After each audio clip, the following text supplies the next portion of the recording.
of you might not know Sarah Smith, but she is awesome. She is one of our master gardeners, and she's also a volunteer over at Duke Gardens, where she is on the propagation team. And so if you were at the Duke Gardens plant sale and you bought plants from Duke Gardens, you might have bought plants propagated by Sarah. So she is more than qualified to just kind of lead us into this. So with that, I'll let you take it away. Thank you. So I am Sarah Smith, and Hannah what a great segue into my talk. Now that Hannah's got you all excited about getting new plants, I'm going to show you how to get new plants for a small amount of money. I am a master gardener, class of 2009. I have been on the Duke propagation team for about 12 years, and I've been a gardener just about all of my life.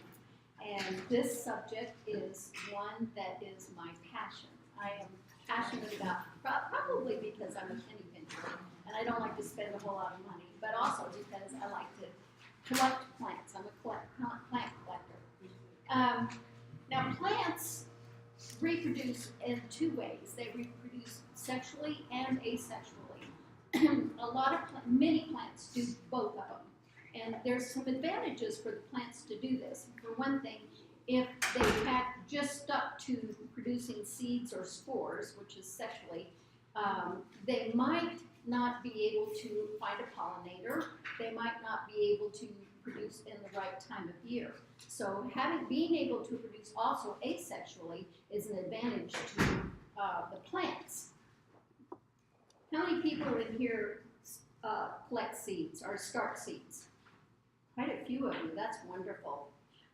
Some of the advantages for this talk, I'm going to limit my propagation is a very broad subject, and there's a lot of books written on it.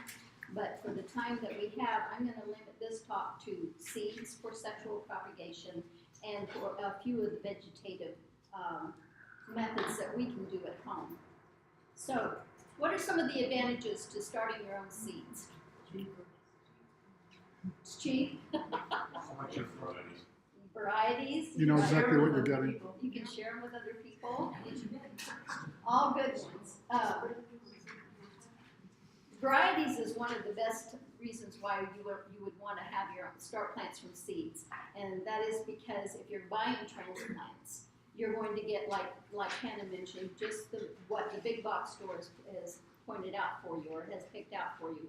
And and I'm sure all of you get the seed catalogs early in the spring, so you realize how many varieties of plants you can have, and it's economical. For the price of a plant over at the big box store, you can get 50 seeds. It's also fun. There isn't anything better in my life, and I have to say this, even though I love my husband very much. When I wake up in the morning and I see that little seed coming out of the pot, I am just overjoyed. It's like Christmas morning for me. Also, my plants are. A lot of the plants that we like, a lot of our annuals and a lot of our vegetables, or annual flowers and vegetables, are tropical. And so they need a very long growing season to go from seed to flowering or fruiting. And so it's an advantage to us that we can start our seeds indoors. So one of the things that you want to think about, a couple of things that you want to think about when you're doing your seed selections. And the first one is growth habit. Now, I went to a seed swap and got an Indian bitter melon seeds, which I was really excited about because I've been doing a little, she's nodding her head, I've been doing a little bit of research on medicinal herbs, and Indian bitter melon came up in every book that I had. So I decided, I got my seeds and I went home and I decided I would find a YouTube video on how to grow Indian bitter melon. And I found this wonderful YouTube, and he started out with a 5-gallon container, which I said, oh, I have 5-gallon containers. So then I started, he was panning up as he was talking about this wonderful plant, and he had, on top of the 5-gallon container was a tomato cage, and it was wrapping around, it's just a beautiful vine, wrapping around, he was going up, and I was going, uh-oh. And he got to the top of the tomato cage, and the vine had caught on to his porch column, and kept winding up and was going across his porch, and that's when I decided that I didn't have the vertical space to grow Indian bitter melon, but I had horizontal space. And the year I had the best okra crop was when I planted okra and sweet potatoes right next to each other. And just about the time the okra got about a foot tall, the sweet potatoes came in and covered the okra, and it made this wonderful living mulch. And my okra and sweet potatoes were wonderful. You must not have a deer problem. No, I haven't fenced it. Another thing is whether you want to direct sow or you want to do transplant. And there are some reasons for direct sowing. With your seeds that are mostly, and I'm talking from a vegetable standpoint because I love vegetable gardening.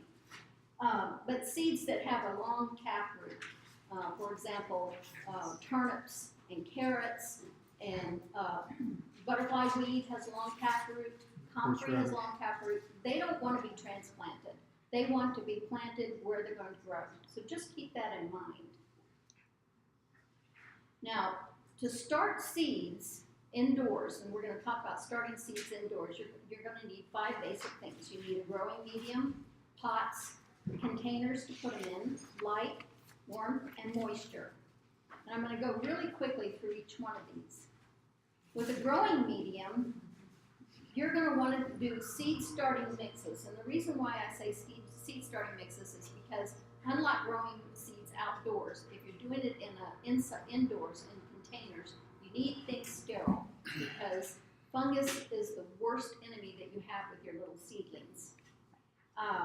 They are made out of usually peat or coir, and so that they drain well, but they also retain moisture as well as being aerated, full of oxygen.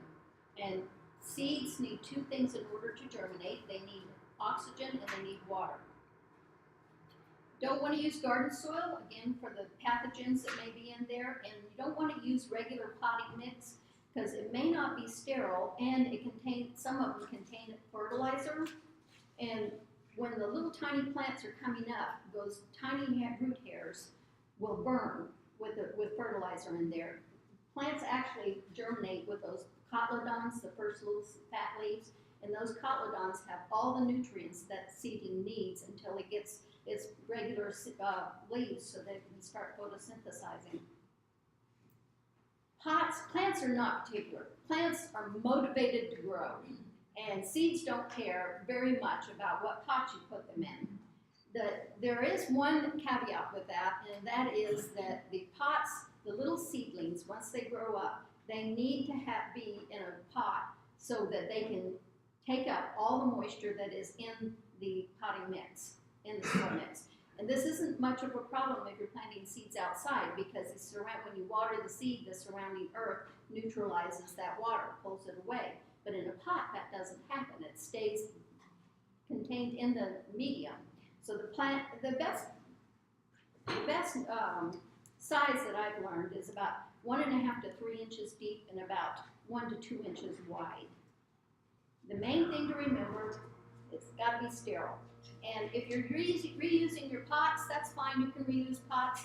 Just wash them out a little bit and then soak them for about 10 minutes in a solution of 9 parts water to 1 part Clorox. And the next thing is light. And this light differs for the germination stage and for after they've sprouted stage. Most seeds need light to germinate, but there are seeds that need darkness to germinate. But once they germinate, then they all need light.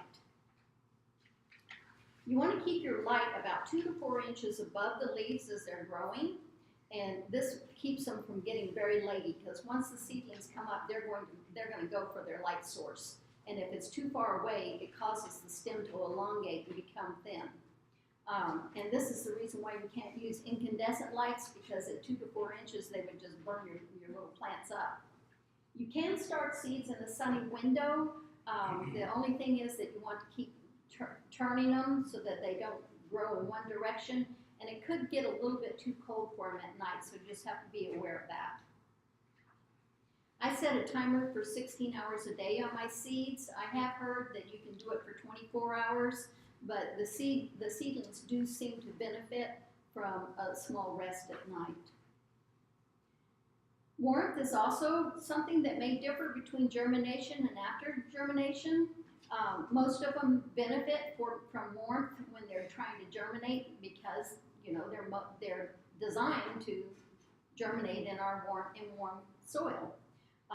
It should be between 75 and 85 degrees, and I use a heat mat specifically for this. It's a seedling heat mat, but if you have top of the refrigerator, on the hot water heater, anywhere that's warm, you can do this. But once they sprout, you need to take them off of that heat because then they're going to want maybe 60 to 70 degrees or room temperatures.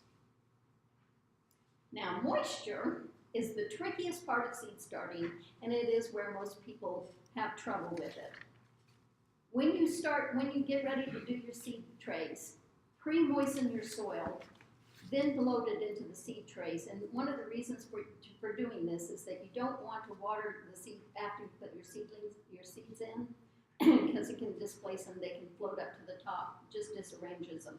So pre-moisten it, load the seed trays, plant the seeds, and then just put a little bit of soil on top of it. And then tamp them down so they get good contact. While they're germinating, you want to cover the containers. You want to keep that humidity high. But as soon as they've sprouted, uncover the containers.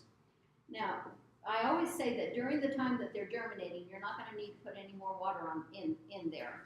But once you uncover them and the medium starts to dry out, you will need to water them, but water them from the bottom. And this is one of the important things to remember when you're starting seeds, because a damp surface can promote something called damping off and Fungusgnats, and I'll get into that a little bit later. You can use a moisture meter. This is one I bought for my husband. Mine is this. This is my moisture meter.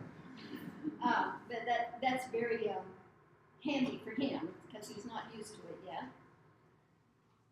This is a lesson that I learned the hard way, to keep things all labeled. I would start my seeds and they would be in the 9-pack, and I would put one label in the 9-pack knowing that I would remember them.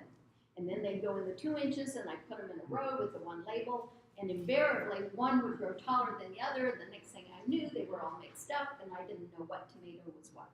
So always do labels. These are my 2 favorites, and you'll notice on your table you have packets of Venetian blinds. And I have learned from experience that a number 2 pencil on a Venetian blind will last 2 years out in the garden. So that's my favorite. And they can be cut to any size. You can buy them in the thrift stores all day long for almost nothing. Scrap exchange. The last thing for seed starting is hardening off, but before I do that, I want to get into a little bit of troubleshooting to let you know what can go wrong and then how you can fix it. So the first thing is poor germination. And one of the main things for poor germination, the seeds are no longer viable. They can overheat or get moist when you store them, and they'll die. And there's a very easy test for this. You just take a moist paper towel and put 10 seeds on it, roll it up, and then put it in a mason jar or in a Ziploc bag, and wait for the number of days that it takes to germinate. You can get that on the seed packet. About 10 to 14 days is what usually the average. Open them up, and then if there's 50% or more germinated, you know that your seeds are viable. We call that viable. If it's 25% or less, they're not viable, and I would go ahead and compost those seeds. If it's between 25% and 50%, then I would just double seed. They may need special treatment. The seeds have this hard seed case, and the way they evolved is they want their seeds scattered, and they want to not germinate until it's the perfect environment. So some of the seeds that we like, possibly a pre-soak overnight is good for some seeds, but some need a little bit more. They need either a stratification, which is the fact that they drop their seeds in the fall. Now they want that seed to go through the winter and bloom and germinate in the spring, because if they germinate in the winter, they die. So what we can do, like our native pawpaw needs 30 days in the refrigerator, the seeds do, before they will germinate. So just do your research a little bit. Some of the seed packets will tell you this, some of them won't. Some of them you really do have to do some research on it. And then the other one is scarification, because some seeds, especially those that are found in fruit, are designed to have animals and birds take it, and when it goes through their gut, that they break down that hard seed coat. So what we can do is we can take a piece of sandpaper or an emery board and scratch that seed coat, or even take a pair of fingernail scissors and nick them. Let's see, morning glory, moonflower, hyacinth bean, and locust do good with scarification. And I have a story about the scarification. I love the plant roselle. I don't know if you guys have heard of it, but it's the plant that you use the calyx for red zinger tea. Anybody heard of that? It has a very hard seed coat on it, and invariably, every year I plant my seeds, they don't germinate. I remember they have to be scarified. I scarify them and replant them every year. I don't know why I can't get that through my head. Some of the things that are good for pre-soaking if you are a vegetable gardener are beets, carrots, parsley, parsnips, okra, and spinach. Except for if you're going to pre-soak your okra seeds, you have to pre-soak them just one night. Back in the back. Beans and corn also like to benefit from a pre-soaking, but they don't want to be fully dunked, so just wrap them up in a damp paper towel for overnight. And then the other thing that may cause poor germination is the environment, and that's when you go back and you check your light, your moisture, and your warmth. Isn't this the saddest thing you've ever seen?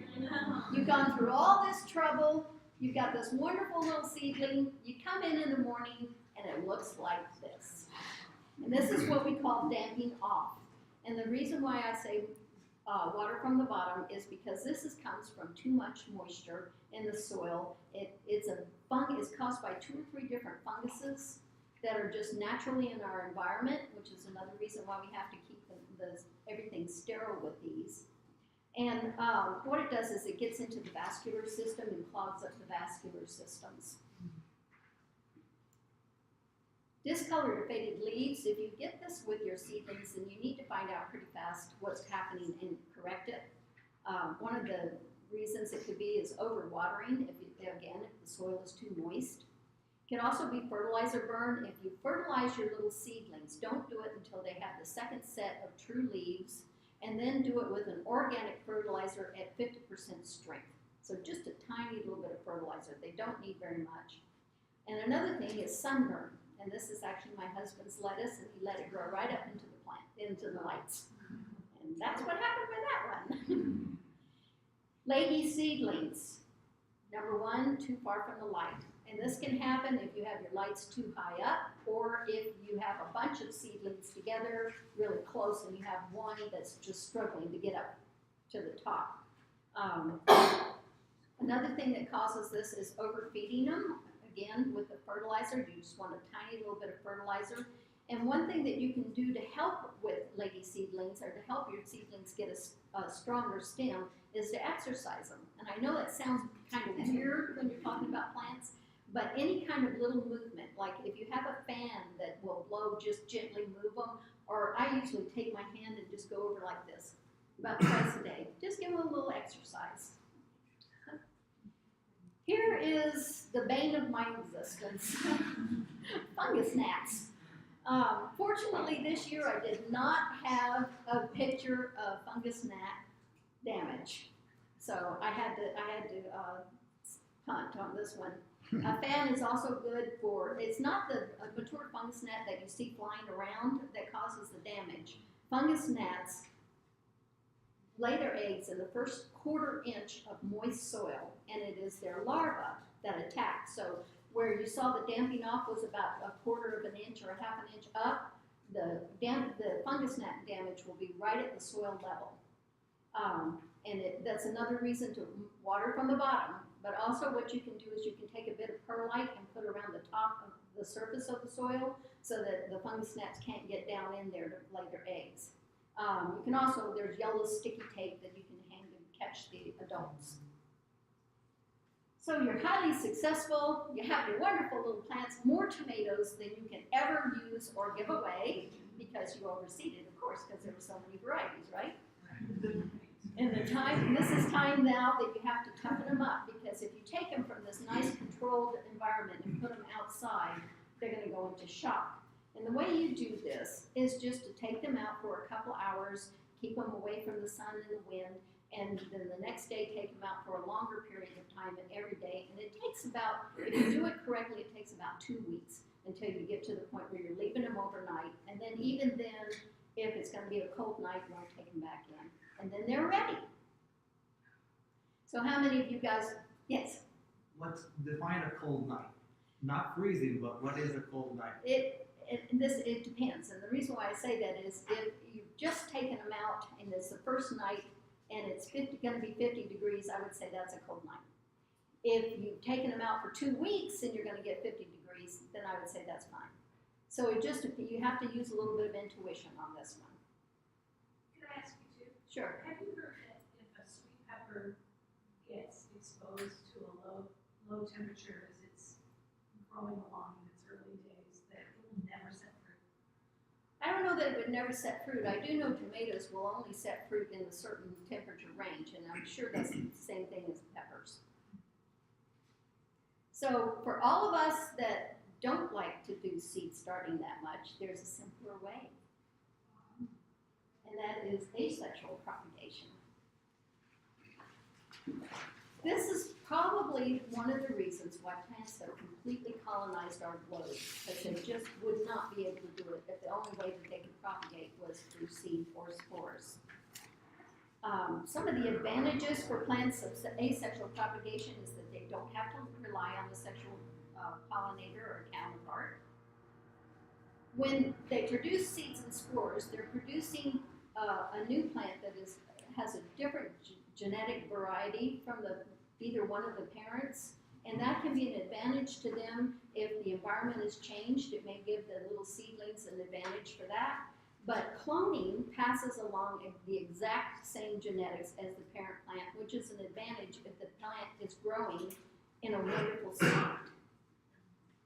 They can also spread into more desirable areas while still nurturing their seedlings. For example, blackberries, when they put out the rhizomes and they plant themselves into the ground, they're still nurturing that new plant. Strawberries are another good example of that.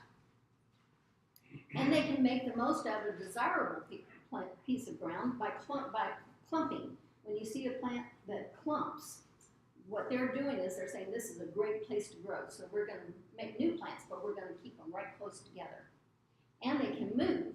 And a good example of this is the Salix fragilis, which is called a crack willow. Have any of you guys heard of that? The reason why they call crack willows is because that's the sound it makes when the wind blows at them. They have very brittle branches, and they usually grow by a river. So when the branches crack and break, they fall into the river, float downstream until they get mired in some mud, and there's a new tree. So the advantages for us is that we get identical plants to the parent plant. We don't have to worry about any variation whatsoever. We like that plant, we're going to get that plant. We also get larger plants in a shorter period of time than seed starting. There's a lot of plants that if we tried to grow them from seed, it would take years before we would get a good plant. And it's easier and less risky than starting plants. I hope I didn't scare you into not starting plants with all the troubleshooting, but with asexual propagation, it's just a little bit easier. Now, asexual propagation has a large range. There are just 5 main parts, but each one of these parts has several different subsets to it. I'm going to talk about the first 3, the division, layering, and cuttings, because they're the easiest ones to do for the home gardeners. So when we're talking about people about propagation, these are the ones that we'll probably use. You can get into grafting. Grafting is pretty exciting. My dad had a crabapple apple tree that I grew up with that he grafted, which was pretty neat. Tissue culture has to be done in a totally sterile environment with totally sterile plants and totally sterile equipment. So it's a little out of the range of home gardeners. So the first one I'm going to talk about is division. Now we already know why we want to divide plants, and that's because we want more plants, we want to share them, we want to give them to the plant sale. Remember the plant sale? This is always good for the plant sale. It's used with clumping plants, daisies, bulbs, and grasses. And the first time that I did a division, I was brand new to the propagation team. They came in with a big potted plant that was totally root bound and dumped it out and said, "Here, divide this," and gave me this huge saw. And I was standing there looking at that plant, looking at the saw, and looking at everybody else that was on the prop team, thinking, "I'm going to get fired." You know, a week on the job, I'm going to get fired. And somebody said, "Just do it." So I went ahead and cut it, and 2 weeks later, I had these 4 wonderful plants that were growing in their own pots, and it was just a thrill. It doesn't hurt the plant at all. As a matter of fact, a lot of times dividing a plant will actually invigorate them. And it's the most labor intensive though, but it yields plants instantly. So let's talk a little bit about when, what, and how. And Hannah actually touched on this a little bit. Early spring is when the best time to divide most plants, except for those that bloom in early spring. And you can start dividing them from the time they show a little bit above the ground until they're about 3 inches tall. Late spring, early summer, plants that bloom in early spring, right after they've finished. In the summer, you can transplant, you can divide oriental poppies, iris, and peonies. You want to divide them after they have bloomed, completely finished blooming, and their foliage will start to yellow. That's the best time to do that. And here in the South, fall is the best time to plant just about anything. If you have to plant, except for oriental poppies, and I don't know why the book said that, but I'll pass that along in case any of you guys are doing oriental poppies. If you have to divide a plant that is outside of its own light, I heard somebody say, when's the best time to divide daffodils? Do it on a cloudy day or in the evening, and then if you can't transplant it immediately, wrap it up in some wet paper towel and some plastic, just to keep it moist. Now we're going to do what? Suckers are my most favorite because you don't have to do anything with them. The plant does it all. It just produces a new plant right off its root, and all you have to do is go out there and cut it off from the parent plant, and you got yourself a new plant. A lot of trees will do this. My loropetalum, which is that plant up there, is the one that it's famous for doing suckers, and I could have as many loropetalum plants as I can shake a stick at. Now, a lot of times when you cut the suckers off, especially if they're close to the plant, they won't have any roots, but they root easily. So just keep that in mind. You have to keep them moist. You have to keep them in a pot and then keep them moist in order to get those roots to go. Offshoots at the end of the small stolon. Some of them are so short that they look like they're part of the plants, but this aloe vera actually does have a stolon in between it and its top. Some of them have long ones like spider plants or strawberries. These little plants are motivated to grow roots. As soon as they get separated from the parent plant, they're going to start growing the roots. Some of them will already have roots when you do it, but as soon as they hit soil, they're motivated to grow roots, so very easy to do. And then certain multi-stemmed shrubs, they actually, that's Artemisia right there. Has anybody ever grown Artemisia? Silverman, right? Yes, yes. It grows perfectly formed, mature plants in a clump. I mean, you can actually go in there and cut some off and have the new plant right there. It's very easy. You have to be able to dig, though. I keep putting that.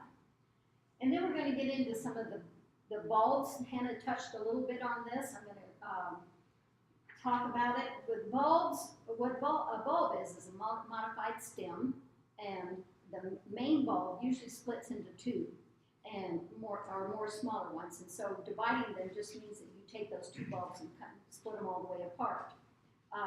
Lilies will grow in a series. They'll have a series of scales that look like an artichoke. And those scales can be taken off and planted out, but you'll need about 2 years before you'll get any actual flowers from those. And bulbs these are one of the plants that do well if they're divided, they regenerate themselves, because if you leave the two bulbs connected together, what will happen is they'll share resources, and so their leaves and their flowers will be smaller every year. So separating them allows those bulbs to fully grow. Corms are a little structurally different than bulbs. As they grow, they develop more sprouts on the top and small cormels around the bottom. And you can take those cormels off and plant them out just like you do the scales of the lily. And you can divide the corm as long as you keep one sprout with each one of the divisions. Tubers are part of the plant's root. And when they're dormant, tubers have what we call eyes. What they actually are the beginnings of new plants. They can be scattered, as on a potato. The potato has eyes all over it, and it can be divided. I think they say plant two eyes to each piece. Or they can be only on one end, as on a dahlia, or on top like a begonia. And I've got a good example of this. This is a sweet potato. And sweet potatoes are one of those plants that have eyes on one end and roots on the other. And I obviously planted this upside down. It's got wonderful growth. The growth had to go down and come back up, but absolutely nothing on the bottom of the sweet potato.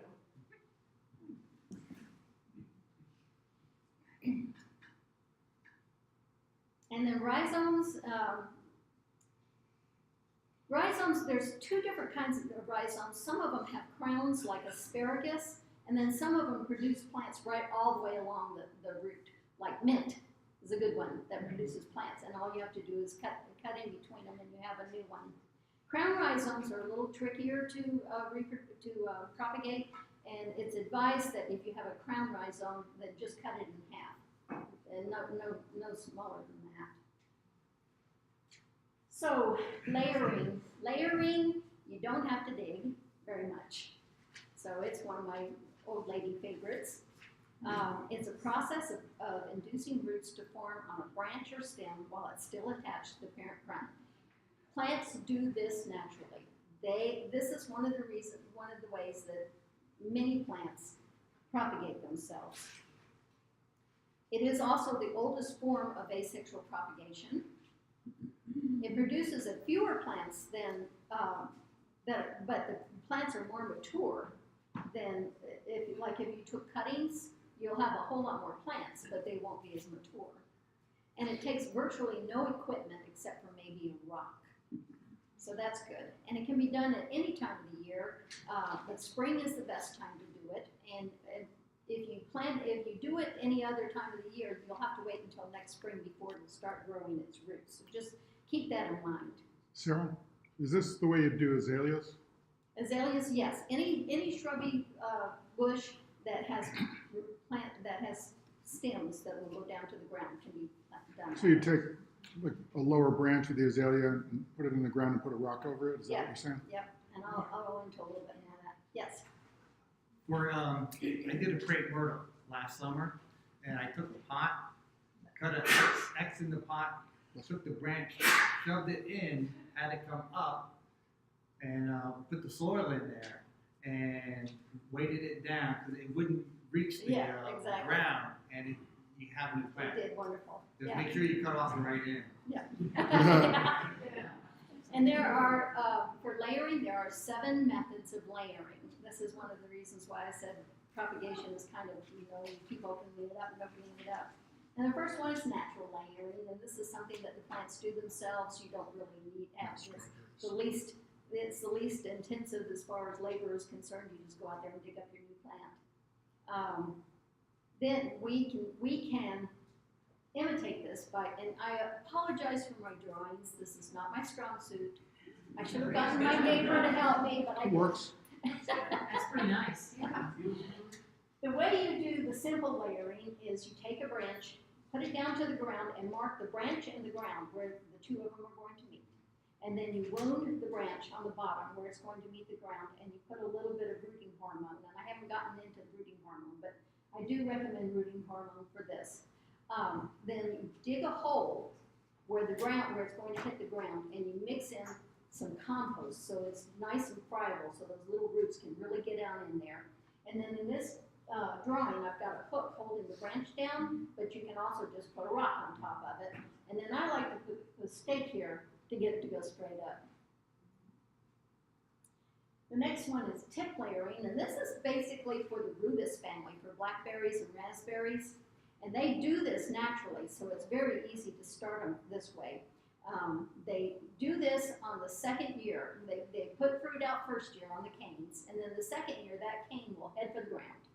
And it will grow into the ground 3 inches, and then it will form roots, and then from that root clump comes the next plant.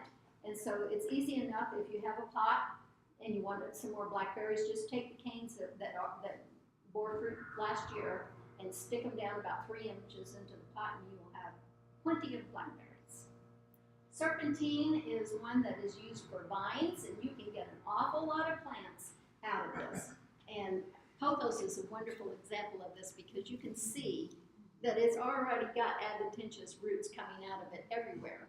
Even look, all these little ones, because it sat on the table, so I thought, well, maybe I should put some roots out. And you just pin them down to the ground, pin it down to the ground, pin it down to the ground, and everywhere you pin it, you're going to get roots and you're going to get a new plant. And you can do that in pots, or you can do it outside, like if you have a clematis that you want to do. This is a good way to do it with clematis. And then I put this one in because I thought it was so interesting. And this is not something that we would probably do. Nurserymen do this when they need to get a lot of rootstock. But they take the entire tree and they dig a trench and put it in there and cover it up with soil. And everywhere that there's a branch, the branch will turn and come up seeking the light. And everywhere that turn is, the roots will form on it. And so the next year what they do is they dig it up and they just cut off their rootstock. They cut off brand new branches. Interesting, huh? Well, we can do something similar to that at home.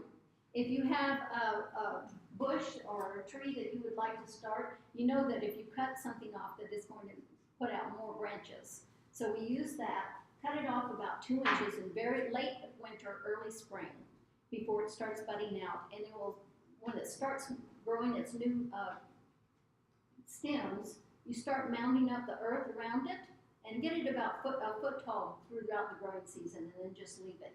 And it will grow roots into that mound of soil. And then the next spring, you just take your hose it off, and you can cut off your new plants. And a variation of this is if you have a potted plant that you want to do that with, you can just dig a hole that's bigger than the plant and drop the whole plant down in the hole and then start filling it up. And Sarah, what would you use that method for? I would use this method like if I wanted to start,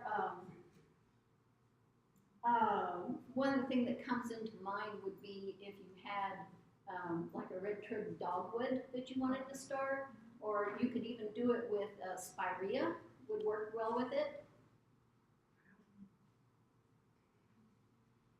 Air layering is probably the most exotic and magical of all the layerings.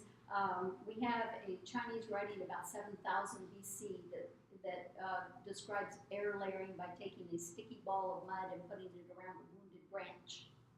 It's good for woody shrubs and trees that won't respond well to pulling them down. And it also works well for trees and shrubs. There are some that just won't take cuttings. So if you have a plant that you want to propagate and just won't take cuttings, then you can try this air layering. A couple of them that they suggest is oleander, camellia, rubber plant, and fiddle leaf fig. A lot of times, do you guys know fiddle leaf fig? It's an indoor plant, and it gets really tall, and then it drops off its bottom leaves, and it looks scraggly. So air layering is a good way to propagate this and get a new plant. And I'm going to do a little demonstration here, and then hand it around. You want something that's at least as large as a pencil. And a very good sharp knife, which this is. Actually, I'm going to go to the next slide before I do this. I want to show you a little bit more. So we have plants come in two flavors. They come in monocots and dicots. And with the monocot, the vascular bundles are all the way throughout the stem. With a dipot, they're all the way around the stem. So the cut that you do for an air layering is different for a monocot and a dipot. For the monocot, what you're going to do is you're going to make a slice about a third of the way through and then hold it open with a toothpick. That will reveal most of the vascular bundles, because when you're doing a layering, what you want to do is remember that there's roots, vascular system, leaves. So in air layering, what we're doing is we're interrupting that flow, and the plant immediately wants to put out more roots at the end of the vascular system.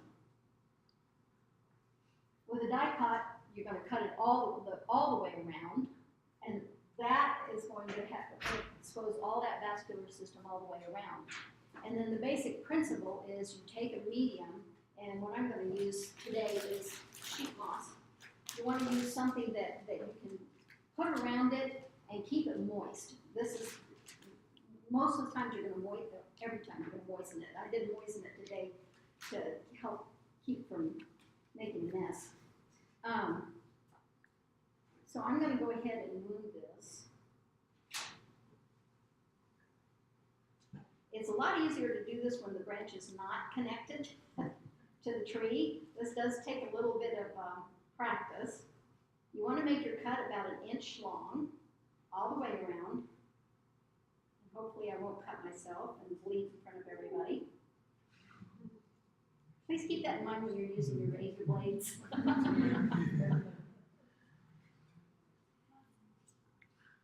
And there you have it. And that is exposing it all the way around. And then what you'll do is, if I can remember all this, I'm going to make a mess here, so I'm going to kind of hold it over here.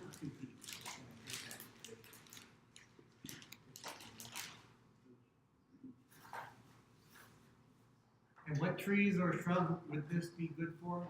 This is good for any tree or shrub that doesn't have branches that will go down to the ground for layering. It's also good because this will give you a really nice little tree. Layering might not. This is one of my favorites. This is called a Rose of Sharon. It is double bloomed, dark pink, dusty pink, and it is sterile, so it doesn't see. Huh? I don't think so. No, I don't think so. They could be, but I don't think so. All right, so the next thing that you'll do is you'll take your plastic, tie it very tightly around the bottom, then take your moistened sphagnum moss, which this is not moistened. Oh, first of all, you put your rooting hormone on. Yeah. Put your rooting hormone all around it. Your moistened sphagnum moss, fold it around, tie it very tightly.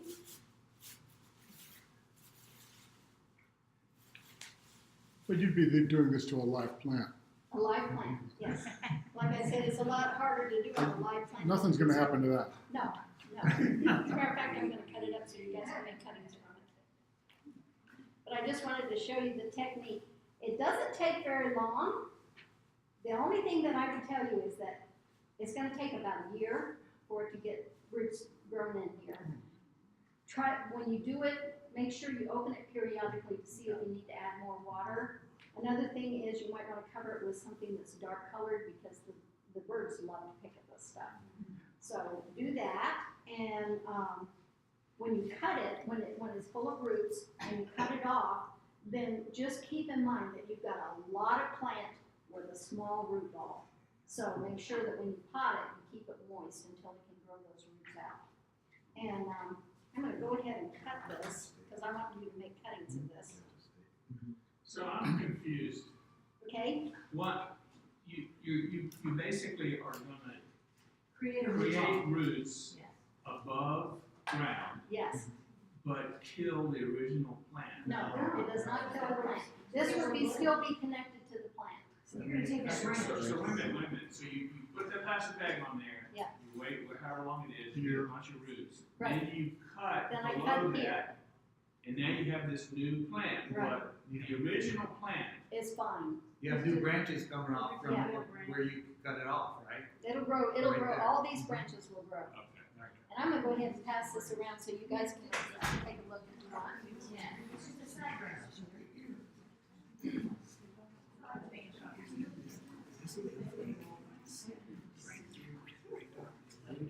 Now the next section is actually my favorite section. That's me and my crop team. And that's cuttings. And one of the reasons why I like cuttings is because you can take your cuttings outside, you can go back into the house and drink your coffee in the air conditioning while you're doing it. It also produces an awful lot of plants that are much more mature than seeds, and it just takes a lot less effort than layering or cuttings. When cuttings can be taken and what method is best to use depends on whether the plant is herbaceous or woody. And I have a couple. This is herbaceous. It's flexible, and if it's out in the garden, if it's a perennial, an herbaceous perennial would be like a hibiscus that dies completely down to the ground. So just keep that in mind. And then woody is more like our Rosa Sharon here. That has wood. And there's 3 different stages of wood.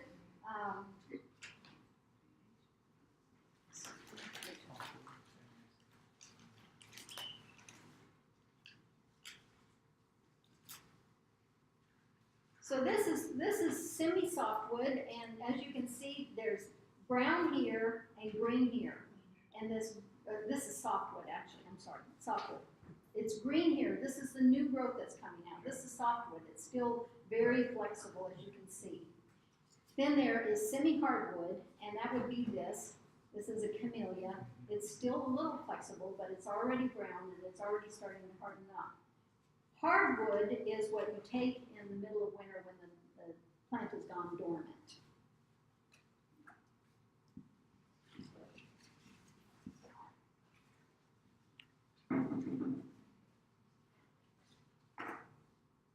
Okay, let's see. You can take cuttings of most herbaceous plants, and I have some herbaceous plants over here for us to take cuttings. That's what we're going to do today. There's tip cuttings and there's section cuttings. And where is it? Here is my Okinawa spinach. A tip cutting is this part. A section cutting is any part underneath that tip cutting. And herbaceous plants are very easy to grow. They're very easy to root, and that's why I brought them today, because we're not going to use any of the rooting hormone.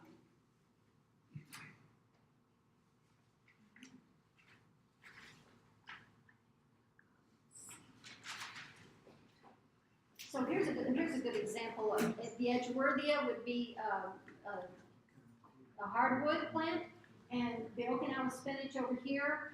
I went out and saw this little plant growing and realized that it was a stem that I had just dropped on the ground a couple of weeks before when I was going out there gathering it, and it rooted by itself.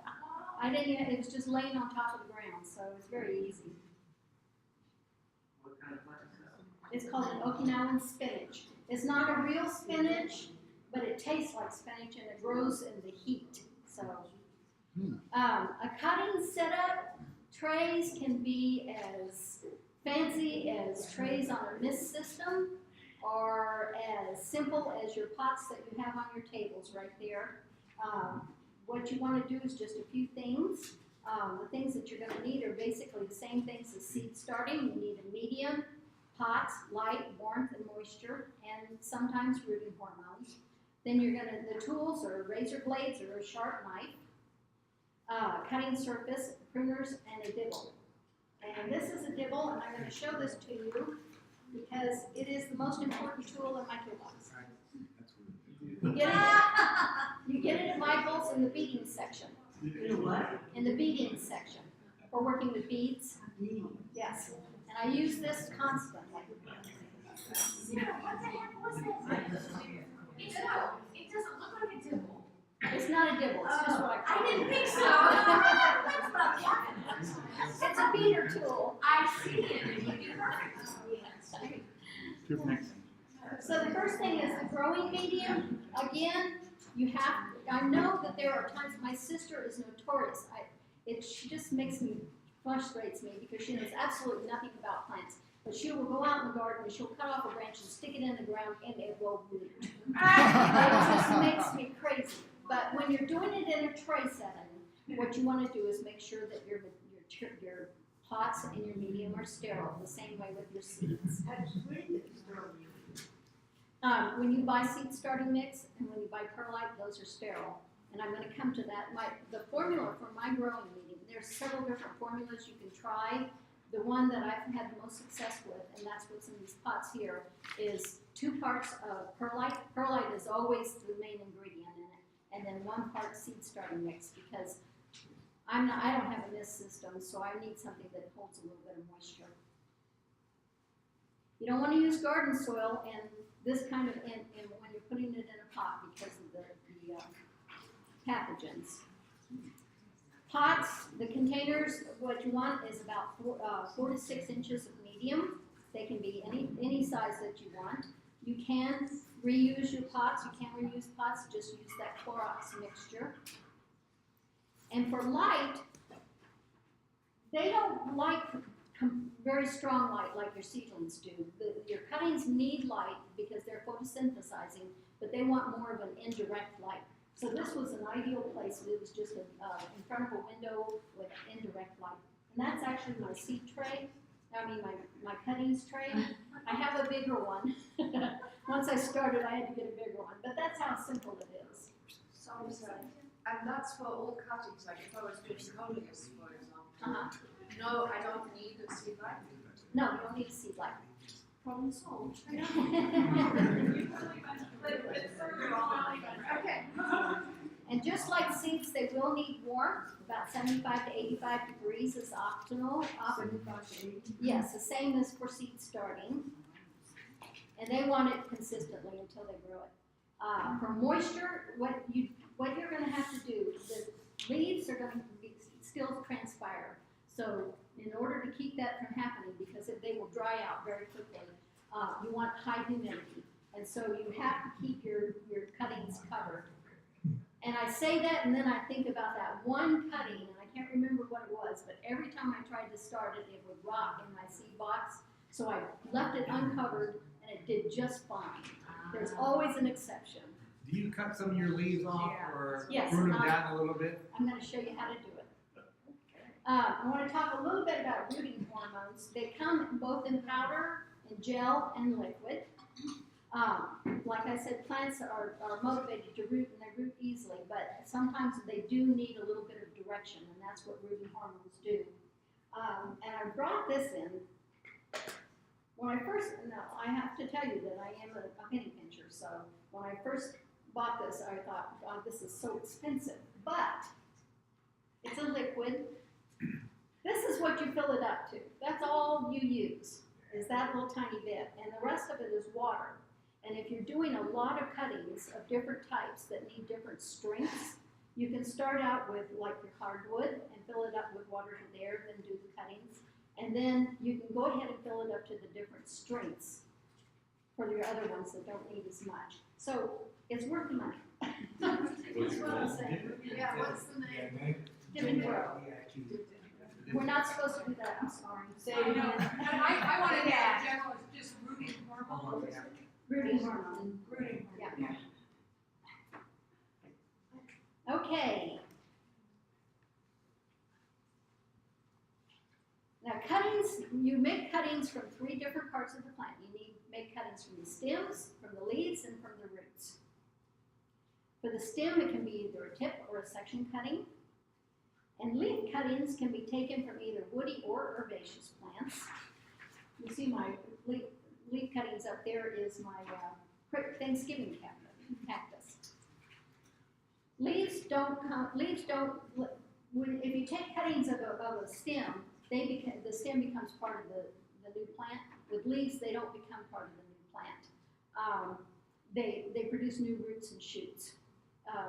Some plants with long leaves, like the mother-in-law's tongue, you've heard of that? They can be cut in sections. But the trick is to make sure that you remember which section is up, because they have to be oriented in the same way. African violets Hannah is wonderful about doing African violets. And I asked her today, I said, Hannah, do you leave the petiole on the leaf? And sure enough, she does, because African violets just need a little bit of the petiole on there. And then the other thing is, has anybody ever tried to start a leaf cutting from a jade tree plant? Oh, yes. Yeah. I started them and they would grow these wonderful roots and I'd never get a plant off of it. And the reason is that some leaves need to have a piece of the stem in order to grow the plant part of it. Were you successful in growing it? That's the reason why. Yep. And then another way you could do it, like with large begonia leaves, you can do what's called vein cuttings.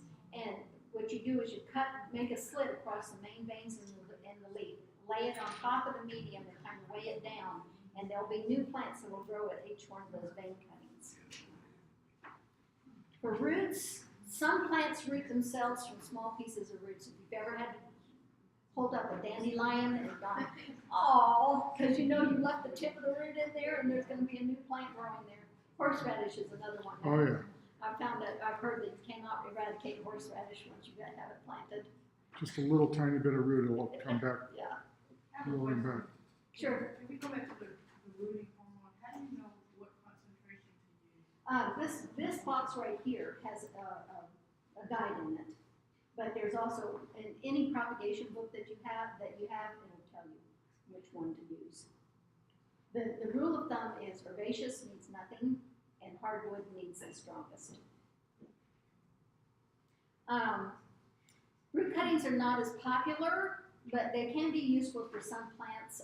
Phlox, fern, quince, lilacs, and the rubus family are good candidates for this. The reason why they're not as popular is because most of the time the parent plant is lost when you do this. Perennials one of the things you also have to remember with root cuttings is that the top of the root is the part that's closest to the plant. So keep that in mind.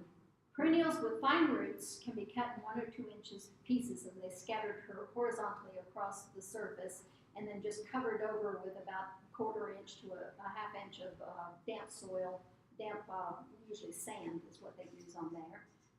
Achilles, perennial salvia, Stokes aster, verbascum are some of the examples of that.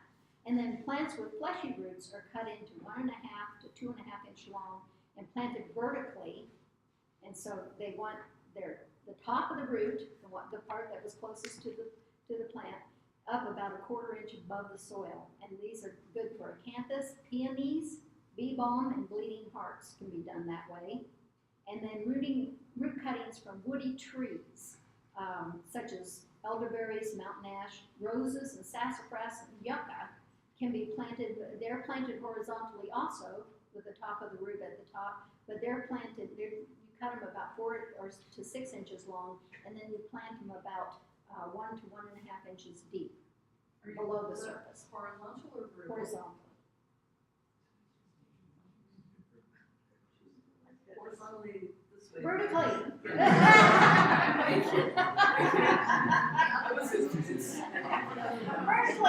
This way. Vertically. And then after about 2 weeks is when you start testing, and you've got your plants in your cuttings in your little pot.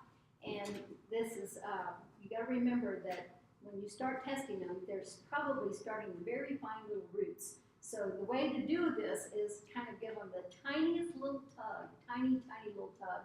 And if they move at all, they're not ready. If they're solid in the pot, if they feel just solid and you can't tug them, then they're ready, they're rooted. And another good indicator of that is if they've started putting out new leaves, because they won't do that until after they're rooted.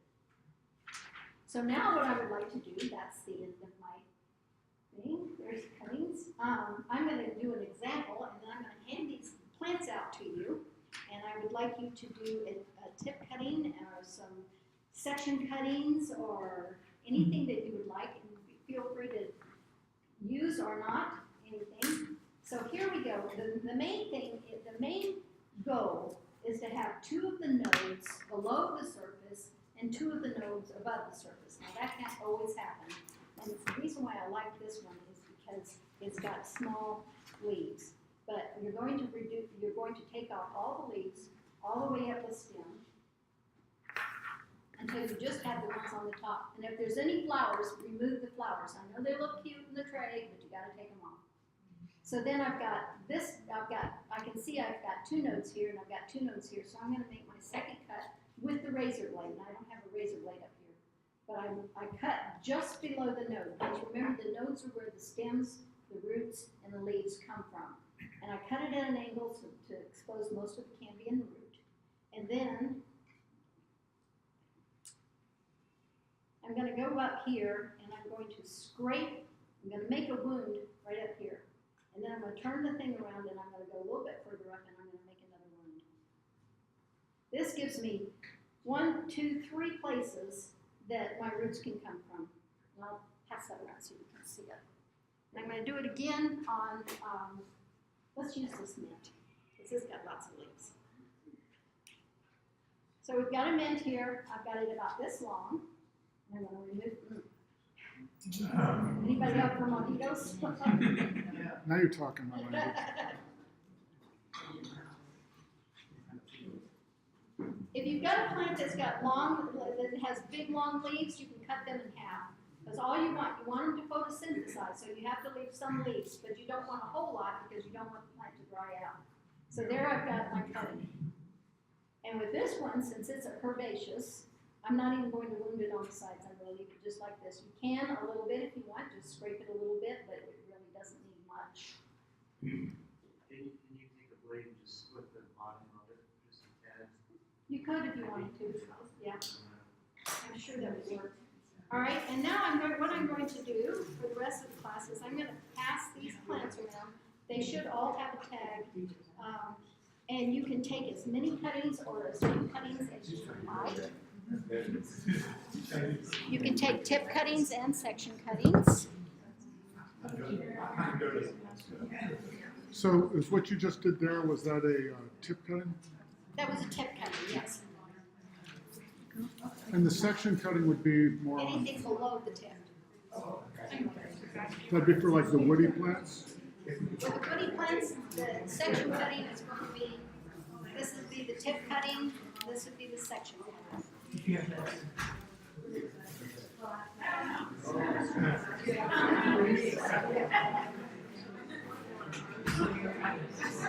are good for leaf cuttings. These are good for leaves.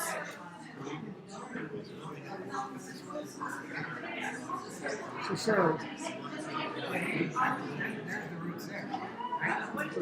Yeah, I'm trying to just a little bit further down than that, just like maybe, Is anybody interested in sweet potato? then you gotta pull off that leaf. What you do with the sweet potato, boom. I'm not sure Stick that whole thing right in. Oh. Actually,